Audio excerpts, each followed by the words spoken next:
Assalamualaikum dan selamat sejahtera. Bertemu lagi di channel Cikgu Suri.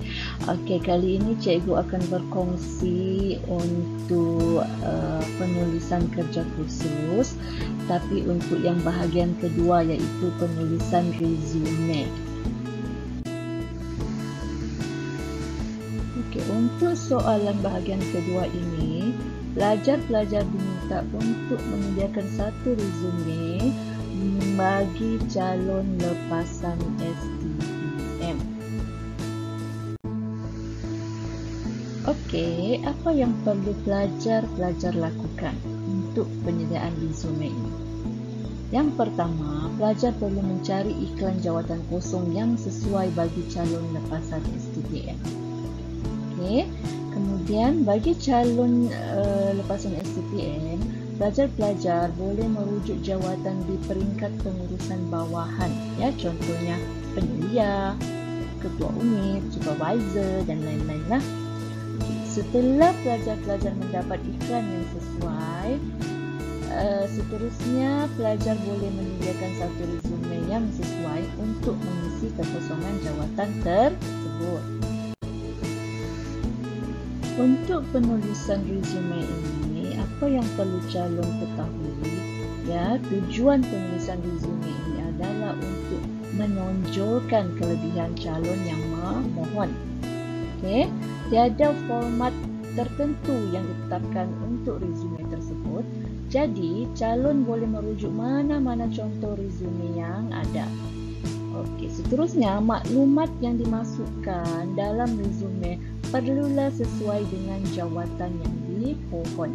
Maksudnya apa jawatan yang pelajar-pelajar pohon? Ya, jadi maklumat yang kamu masukkan, contohnya kemahiran kamu, kelebihan kamu, kenalah selari dengan jawatan yang kamu pohon.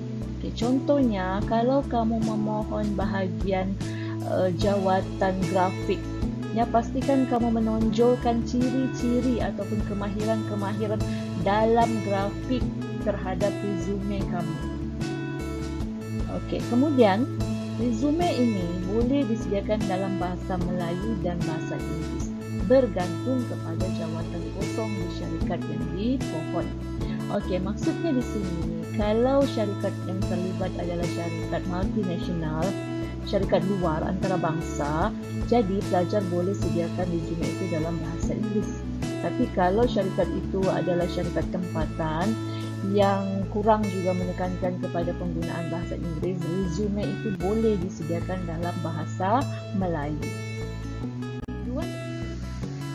Panduan yang seterusnya, terdapat syarikat yang meminta calon untuk memasukkan maklumat social handle, contohnya akaun Facebook, Twitter, Instagram dan lain-lain media sosial lah.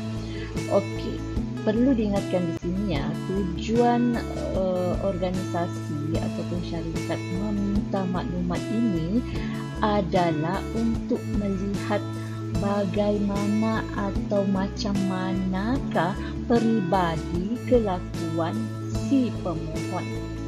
Jadi, ini akan mempengaruhi permohonan jawatan tersebut. Okey, seterusnya, untuk penulisan resume ini hanya satu muka surat sahaja diperlukan. Ya, jadi pelajar tidak perlu sediakan sehingga beberapa muka surat, satu muka surat sahaja. Okey, pelajar-pelajar boleh memasukkan kebolehan-kebolehan lain, contohnya kemahiran berbahasa, okey, sebagai tambahan, ya, untuk menarik minat syarikat, ya, terhadap permohonan jawatan kamu. Pemberat markah bagi penyediaan resume ini adalah sebanyak 10%. Ya.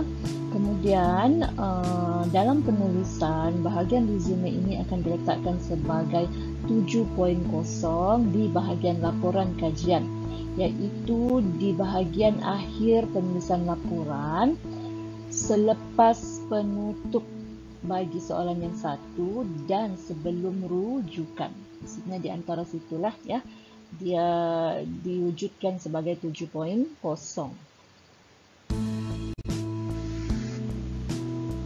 Apa yang perlu diingat oleh para pelajar sekalian, ya, resume yang pelajar-pelajar sediakan adalah untuk menyerlahkan kelebihan kamu sebagai calon yang mengisi kekosongan jawatan bagi satu jawatan, ya. Jadi, serlahkanlah kelebihan ataupun kebolehan yang kamu ada dalam resume tersebut.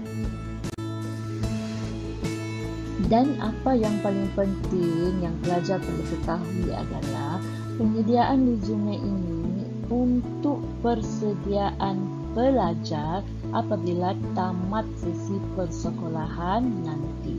Jadi maksudnya selepas habis sahaja pelajar menduduki peperiksaan STPM, ya, tempoh masa itu pelajar boleh gunakan untuk mencari jawatan kosong, dan para pelajar diharap telah mempunyai pengalaman untuk menyediakan resume yang terbaik untuk mengisi jawatan tersebut. Okey, ini merupakan satu contoh resume yang disediakan oleh Sumuk Mehta.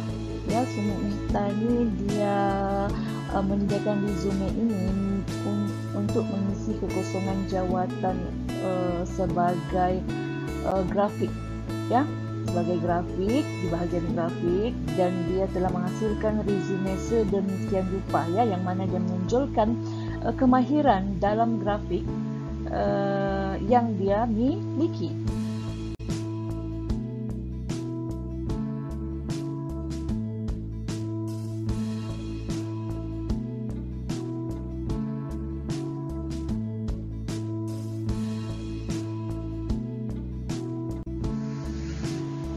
Okey para pelajar, setakat itu sahaja perkongsian pada kali ini daripada cikgu. Ya, diharap pelajar-pelajar dapat menyediakan resume yang terbaik untuk tugasan kali ini.